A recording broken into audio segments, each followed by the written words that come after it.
I was always striving to be better. Not that I needed to be better than the next guy, but I needed to know that if I wanted to choose, that I had to be a little bit better than what's in front of me. Don't waste your time with the mask, like you said, Victor. Show your true self and hope that those who are around you only work with those who love your true self, and you're gonna build a badass business. David Lai, refugee kid, engineer, founder, and now president and CEO of Iveda and surveillance tech company. He didn't follow the rules, he followed what people actually needed. From escaping Vietnam on a fishing boat to building Iveda from scratch, this story, it's not about tech. It's about belief, grit, and what happens when you bet on yourself for real. Is there something that changed with the marketing technology itself that sometimes brings you a very old reminiscence eye goggle, like, I miss the good old days? The industry was resisting internet and cloud for video, and then come consumer privacy. Oh, where's my data going? Oh, there you go. That killed cloud again. Are there any non-negotiable tips that you have for those younger generations that are right now looking to start or to run or to manage their own things? I think I'd be $1 billion now if I listened to my own advice 20 or 15 years ago.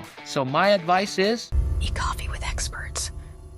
So my first question will be, why don't you start by sharing about the life of the CEO of Iveda, the things that he's been through, and naturally how he got into Iveda? Because you see, whenever we are interviewing people, whenever we're talking and we're having guests around, it's mostly important for the audience to understand the human being behind the success of the entrepreneur. Right? So why don't you share more about who you are, about the struggles and the wins and the failures and the successes and the things that you're looking for the most? Because please, people will just enjoy so much listening this from your voice. I'm just gonna be quiet. well, Victor, first off, thank you for having me. I think I'm going to hone into it the more we talk is mindset and attitude is everything in life, and it's what builds the path to success. I wasn't born in the US. I'm an American as of the age of 5, because I was born in 1975 in my age away. That was the fall of Saigon. That's when the US military pulled out. Vietnam fell to communism. And it's an era from then till like 1983, 85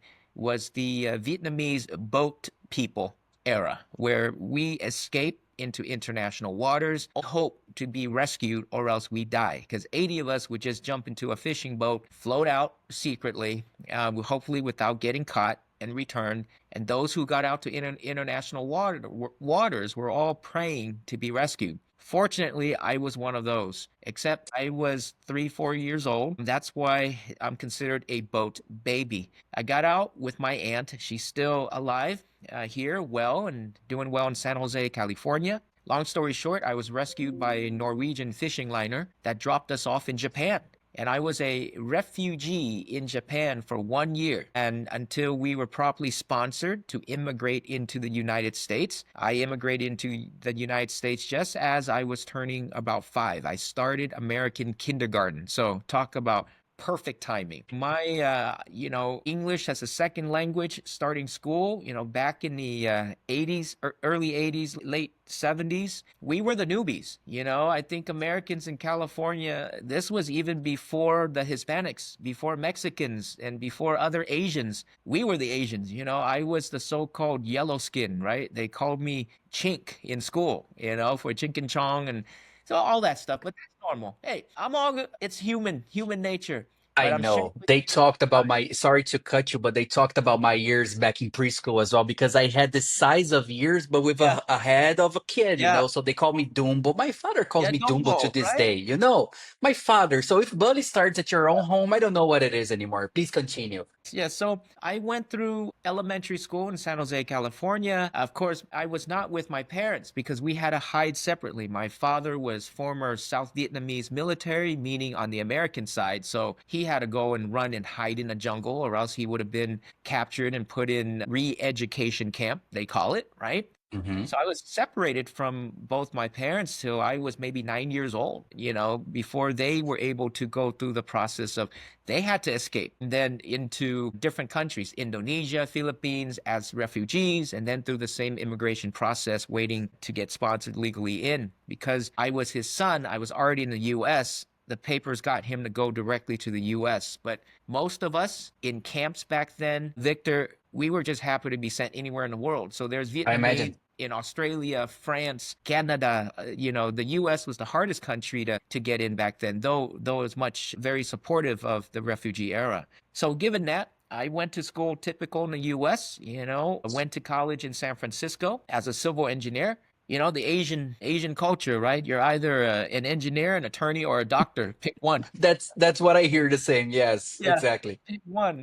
Me, I didn't like reading a lot as a kid. I like looking at pictures more, building with my hands. And I was actually afraid of blood. I still look away during blood tests. So I guess that's why I'm not an attorney nor a doctor. So my only path was engineering. So I went through It's a engineering good school. path. Yeah, yeah. So here I am. But as you and I are finding out from one another, I believe we're both quite charismatic people. We like to share, we like to talk, we like other people. And that helped me a lot because growing up, I was living with my auntie and her family. I did not have that typical upbringing of mom, dad, brother, sister, and right from what my kids today have. I certainly did not. So part of that was really the hunger or simply just the child desire to have something, to be like the other cool kids, the other cool American kids. I'm all American. I love this country, but I still refer to myself as when I was a kid, I looked up to my American friends, kid. Their mom made a peanut butter and jelly with bananas in a sandwich. I'm like, peanut butter and jelly with bananas? How cool is that? With potato chips crunch inside. I'm like, wow, I want to be like the American friend. So just lots of cool stuff and growing up was fantastic, but there was that secret hunger of wanting to make sure that I had the opportunity, whether someone gave it to me or not, I would find it some way myself. So what was that? Education, right? Learn to read, learn to do math, just try to beat everybody. So yes, I was your typical A student, B student, typical Asian, what do you call that stereotype, right? Of the smart Asian kid. And then when I got to high school, I got more comfortable, built some more confidence and was a little bit more bold, more outspoken. So I ran for school office, student council, did well. And, I founded the computer club back in high school. And back when I was in high school, computers were like, wow, Yeah, CD. that's what I was gonna mention. We Yeah. were talking about which operating system. It wasn't even Windows 95. It wasn't even, It it was was DOS. DOS. Yes. You had to stick a floppy in, close it, and then turn on the computer for it to boot up. I Yes. mean, that was our computer club. I actually founded the computer club in high school. Wow, it's a story I've never told before. But fortunately, because I had an older cousin who back then worked for Intel. He was in the United States before me. Right, that was the Okay. auntie that's already there. He's an older cousin, more mature. So he was already working for Intel when I was in high school. And he was he wasn't like, the top brass, but he was a big shot. He got Intel to donate 20 brand new computers with CD-ROMs to my high school. So man, I was like a really popular kid. You know what I I mean? imagine so. And that must be so nice. Wow. It was wonderful. I had a great relationship with my high school and all the teachers. I miss them actually. It was a good experience. And that was the climb of the era of the computing era, the motherboards, when you actually can build your own computer in a fun way. And you actually had to learn how to build your own computer, memory cards, RAM. And really that toggled my interest. I'm like, wow, this is cool. This is hot. Everybody's excited whether they understood it or not. They just thought computers were cool. And then I said, well, I'm going to lead the cool. And that was when my ambition, brother, started to kick in. I was like, okay, let's form a club. Let's play games. Let's teach people how to print. Let's teach people how to write letters and write book reports. We still call them book reports, right? But yes, it was fun. And it was I didn't know how to spell the word innovation. I don't think we used those words back then, because computer and technology was already innovative enough, right? You didn't have to be more innovative when you had an IBM XT and AT and all that stuff. So went through typical college, made friends, worked full time. I was always a striver, still am. Worked full time, took full time units. My parents came later. They also worked full time. So I was even from elementary all the way, I was considered, the American term is latchkey kid. You know, I had a key to the home, but believe it or not, they didn't trust me with the inside of the home, so I got a key to go back to the greenhouse until an adult came home. Yeah, stories you don't hear happening with kids this era, you know, mom, dad, they're all out there. So after college, I had the same mindset. I was always striving to be better. Not that I needed to be better than the next guy, but I needed to know that if I wanted to choose, that I had to be a little bit better than what's in front of me. Or else who's going to know who I am? Who's going to care? So, you know, I brushed up on my communication. I made friends everywhere I can go, because when you have a friend, and we know this around the world, Victor, as we travel, relationships, camaraderie are the best thing. It doesn't matter what the heck you do, who you are. But if now that I know Victor, I don't care if I'm a technology guy or you are a podcast master or interviewer. At the end of the day, we are communicating with each other, and you can hook me up one way or another, That's right? true. And in return, you can count on me as well. We don't know what, when, where, and how, but I've grown up that way. And those are the relationships that I've kept from finding a job after losing a job. After your company, your big company, like $3 billion goes chapter 11, we all get laid off. How do you find another job? It's always been a phone call. And back then it was truly a phone call. We didn't have text and email, you know, in the late 90s and early 2000 like that. But at the end of the day, I founded Iveda. I mean, the journey to Iveda and who I am was at a very young age. Victor, I asked how old you were, and I'm at the age of 28. That's when I decided to quit my real job and just do this. And what this was, man, I had one customer that needed a camera or cameras at their facility so that they can sit in the comfort of air-conditioned office to watch.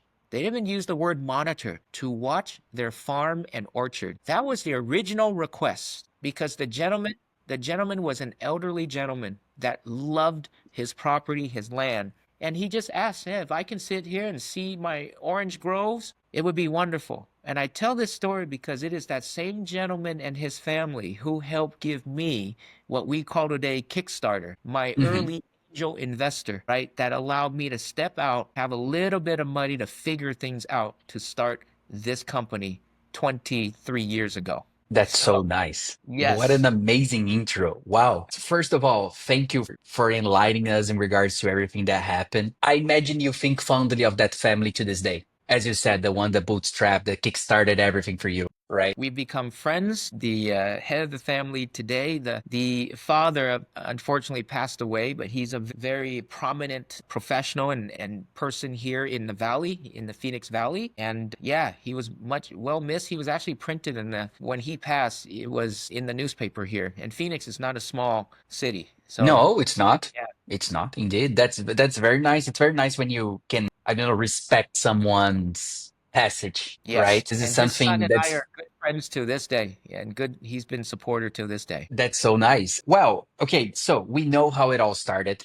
We know that it started exactly like that. But afterwards, after this first family that made you go in market, how was it? I imagine there, actually, I don't. Now that I'm thinking about it, I'm not sure if you even had any resistances or any strong difficulties back then. Because do let me know, at first, when you started Ayurveda, were you like a pioneer in your region doing so? Or was it already a very well established market, the camera surveillance, which again, I don't think it was, but how was it? Wow, good question. And yes, it was tough. It was tough. What's cool is the video security and surveillance industry has been around for a long time. You know, we talk Hmm. about video VHS tape recording, right? I used to work Oh, for true. Radio Shack when I was a kid through high school. Even into college, yeah, and I remember part of the responsibility was to change out the security VHS tapes from we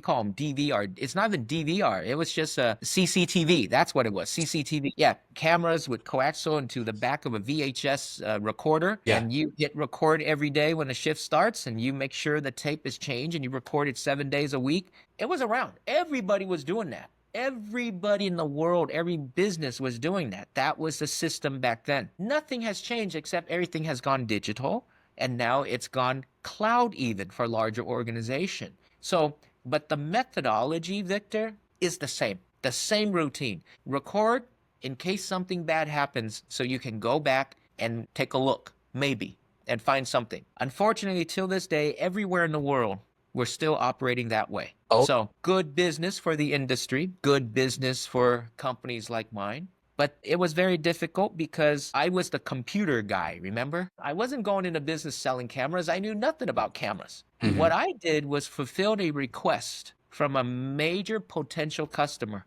And that request was to allow him to sit in an air conditioned office and observe his orange grove. And it's incredible because that use case itself is still available and still present, still strong to this day. Yes. We still have to this day people. I don't know. Let me grab a real life example. Back in 2020, I was working back in São Paulo. I was living in Brazil yet. I was working during Saturdays only in São Paulo downtown to resell iPhones. Yeah, in those local stores, non-branded stores that sells it all. I was working at one of them. And as you said, I'm very close friends to the boss even to this day. And I very much remember him asking me because he always put me in these shoes of being the computer guy, the high tech guy. Same story. And he was like, Victor, sometimes I don't want to come to the store, but I wanted to make sure that I could keep an eye out of it all the time to see the movement, to see.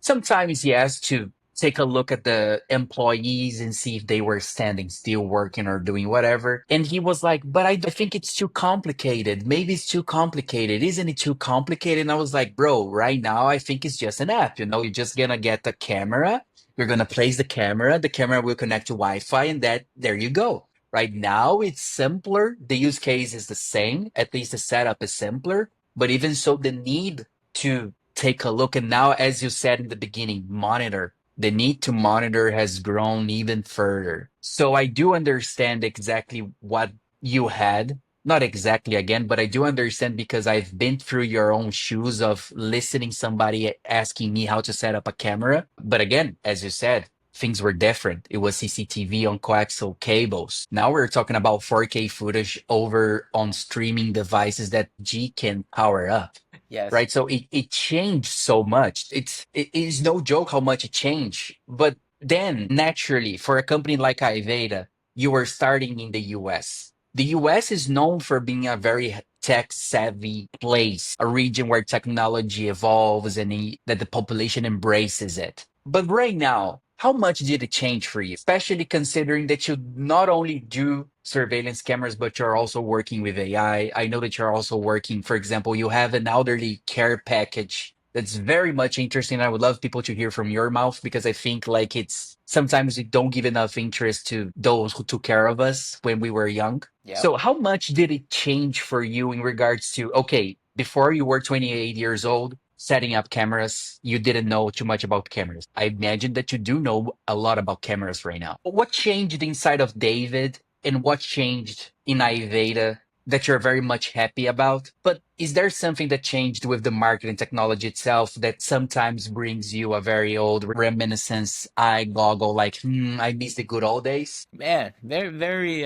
impactful questions there. And it brings out the emotions, Victor. So, True. well, and you're right. The United States, and I thank God for all that it is. It's awesome. And it gave me the opportunity. It's still giving me plenty opportunities into the future. Innovation today, like you said, someone come to you and say, Victor, you're a computer guy. You might know this. How do I get this done? And you are correct. It's so easy today. You just go to Amazon and order what you need, set it up, and you're done. That same request 23, 24 years ago has no existence even in the thought process. We were still dealing with Logitech cameras connected through serial port of a computer. And the internet, it was ISDN. It was all what we did at home. We don't go outside with the internet, right? Not Oh, yeah. then. Yeah, so it was like, how the heck do you get video from here to there? That was when we got crafty. That was when all the engineering tinkering, okay, let's connect one computer to another computer, log into it from remote and stare at what it sees, but yet in another office. PC anywhere concept. That was what we did the first time to allow this to happen. And you can see where that evolution and idea got us to to really develop the systems that we have up to this day. But then the market, like you said, developed very rapidly. The security industry, though same methodologies, but technology is rampantly changing and actually adopted, because as long as it could do what people always needed to do, they'll invest and they'll buy. If it's cheaper, faster, better, that's how the market reacts. So I have to say, the transformation within the security industry from analog to digital it was very fast. 8 years and everybody's digital. We call that the convergence of analog to digital. And then now you have IP and cloud. The word convergence was very big during that era of 2005 to like 2012. That's when we learned a lot. You asked me about resistance. There was a lot of resistance, Victor. I was a dude that wanted to go cloud because we were computer, information, data, transport. So we were working on things that to the physical security industry was way out of there. We're about running cables, connecting boxes to other boxes and recording, man. What the hell? Servers are too expensive. Internet is way too expensive.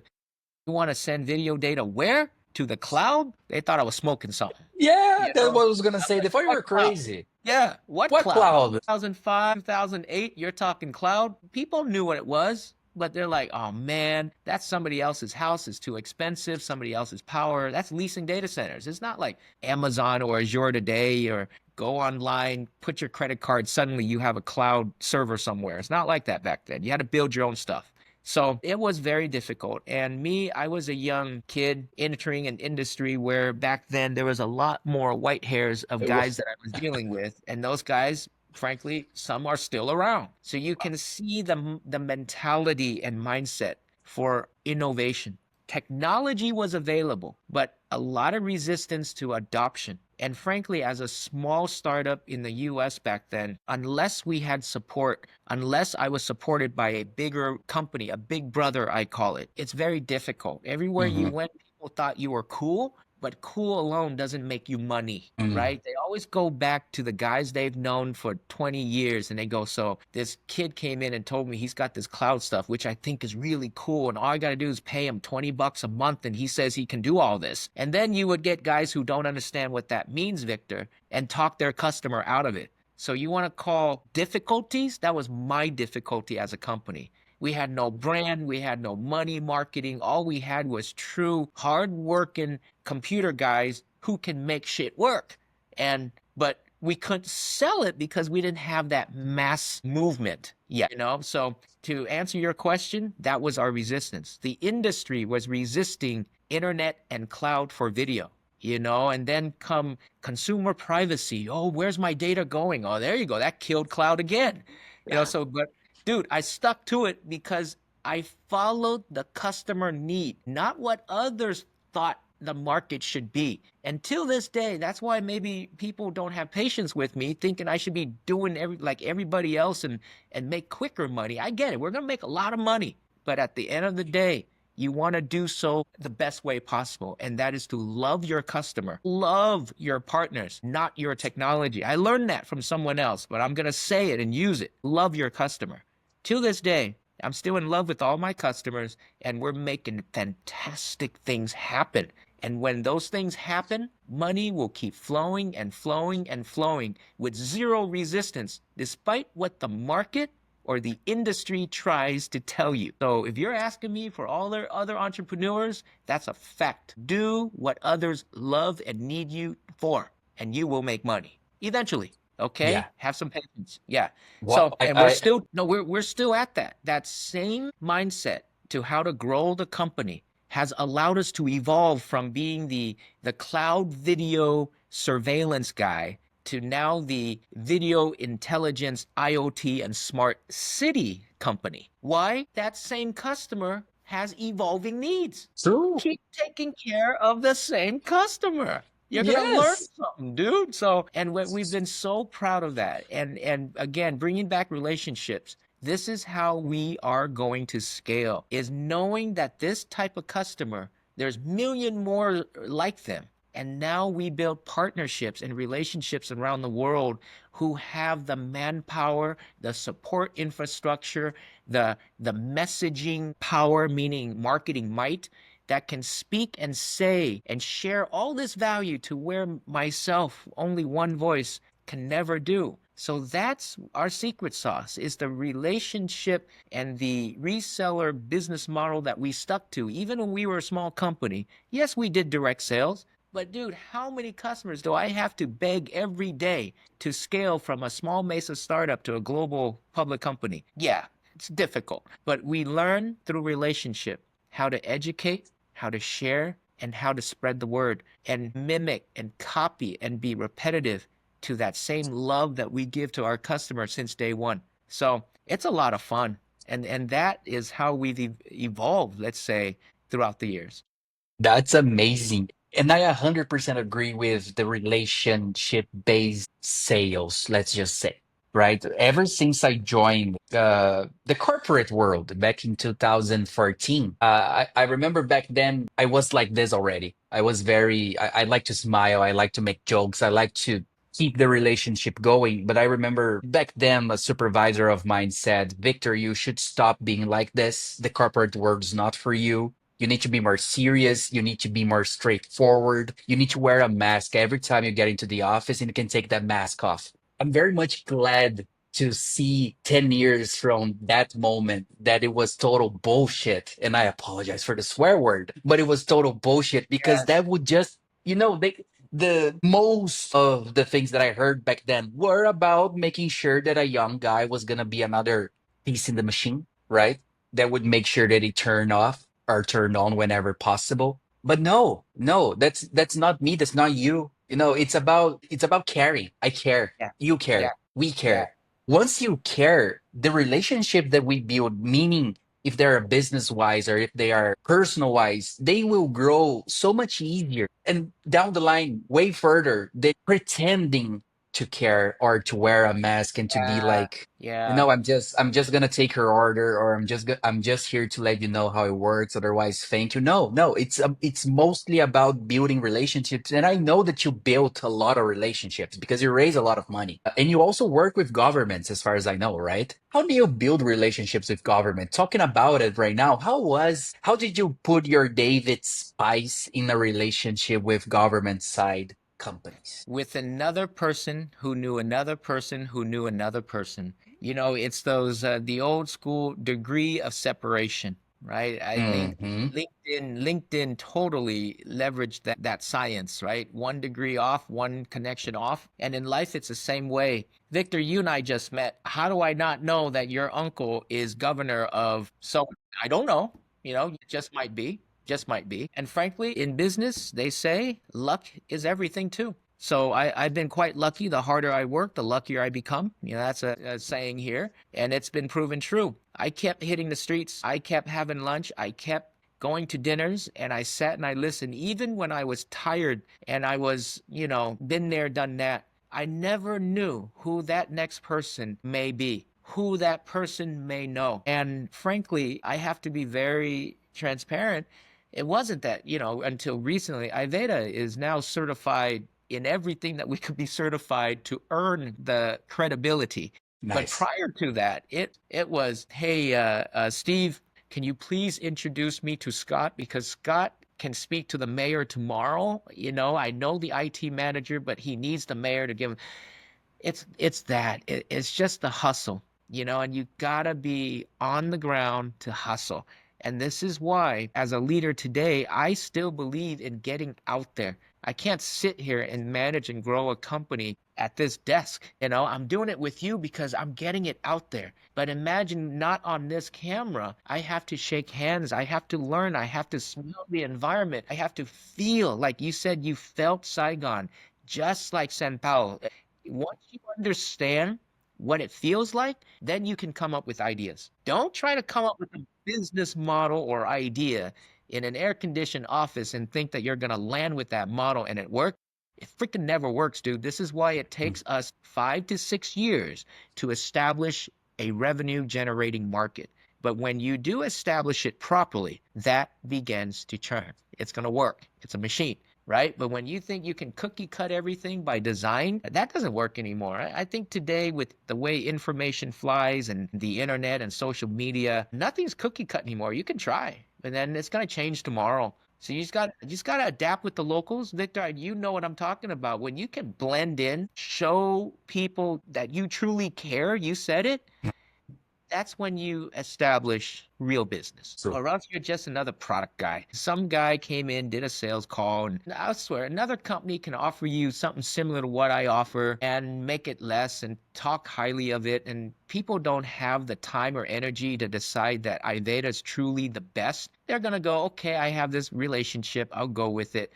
That happens every day. But if you're gonna go out and do business on that tone, good luck. You're nothing special. A relationship. Establish who and why they should be working with you and that you are truly here for them. Yes, I've got great tech and great product, but I know, Mr. Customer, you've got bigger companies than I who have a lot more money that's vying for your business right now. Why the heck should you work with me?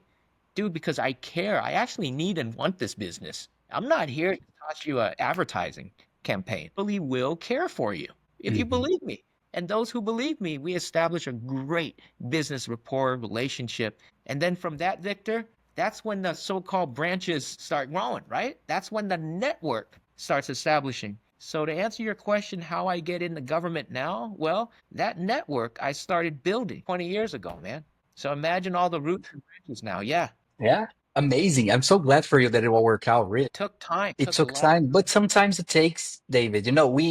We are specialized in SEO, in the organic marketing side of things, and we have to say to everybody all the time that it does take time. yeah, Of course, nowadays, whenever you talk marketing, tech, whatever, people want things like yeah. this, right? Instant And gratification. Yeah, instant, yes. And of course, some of them they work, some of them can be instant. But the authority in the relationship, the true relations themselves, they take time. yeah, It's not gonna be an ad of it's not gonna be an ad of myself with my cross at the arm saying you should buy from us. That's gonna work. It's not gonna yeah. be that anymore. And I, as you were saying, it wasn't that even years ago, No, no. It's hard work That's across the board, but it's yeah. fun. When you truly Yes. care, you want to do that work. Yes, yes, I 100% agree. Well, David, let me close our episode today with one last question. And it's a very, very good question, especially for those that are watching us that want to follow your steps into creating their own company, into growing their own roots, into establishing their own networking and their own relationships. It's a very cliche one, but you're gonna rock it. I'm pretty sure of it. Are there any non-negotiable tips that you have in regards to, I don't know, maybe founding a company or maybe running a company that it was already founded, but even so, tips that you would share for those younger generations that are right now looking to start or to run or to manage their own things? Yes, and this tip that I'm going to provide you, I'm going to be very honest in that it finally dawned on me about started 3 years ago, but it dawned on me now to be my coin advice to anybody that asks me now and into the future. It took me 20 years to learn, guys. It took me 20 years to learn. So if I tell you this now, trust from my gut and my heart. It's very emotional, but darn freaking true. Always work and find to work with people who believe in what you believe in, because Perfect.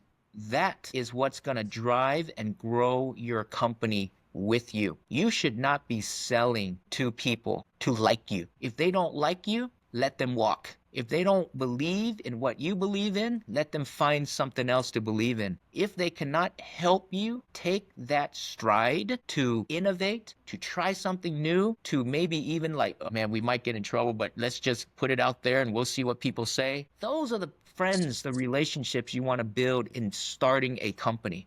I have to say, I was very fortunate. In the start, I had two friends from high school. We went off to different universities, but we were able to call each other because they go, David Lee? Sure. We didn't know what kind of money we had. We spent credit cards. We had no idea how things were going to turn out. But those two cats and me, that's the kind of people that you want to work with. So my advice is, don't waste your time with the mask, like you said, Victor. Show your true self and hope that those who are around you only work with those who love your true self. and you're going to build a badass business. I wasted 20 years trying to do what others believe might be right so that they can be with me. Dang it, I think I'd be $1 billion now if I listened to my own advice 20 or 15 years ago. Find people who want to be with you and build a company together, period. There we go. That's it. That's the best piece of advice ever. Thank you so much, David, for being on the show. I'm speechless with how good this conversation was. I think the audience will agree, will resonate with you. Just I tell them every time, and I'll tell them again, every single bit of information about David will be down the description below. Do check his profile, do check Iveda's Instagram. You have so many videos of David being a nice guy, just as he was here. No, why not continue with that route, with the advices? Just let's just go for it. David, Awesome. Thanks for that advice. I'll let my marketing manager know, and she's very yes. happy. Yeah. Yes, it's a good content. If you go to my LinkedIn, you're gonna Yes. see people throwing boxes at me, slapping my face, throwing me at the pole. That engages. People likes to see other people having fun, I imagine. I love it. It's all about networking again. But this has been us. So thank you again. Thank you for your time. Thank you for the advices. For everyone else, if you're looking for camera surveillance systems, if you're looking for IoT, if you're looking for solutions with AI and camera related, you know who to find. Especially, I didn't even ask, especially if you're in the US, but do you ship globally, David? Yes, we serve customers in Australia, Europe, all Perfect. throughout Asia. We have offices in Taiwan, Cairo, and Manila, Philippines, and here in Mesa, Arizona. So yes, we You are have globally known. everywhere, everyone. So let's go for David. David, thank you so much. I will be looking forward to see you again on the show. Until Likewise, then, Dave. you take care. Wow, very nice. Thank you.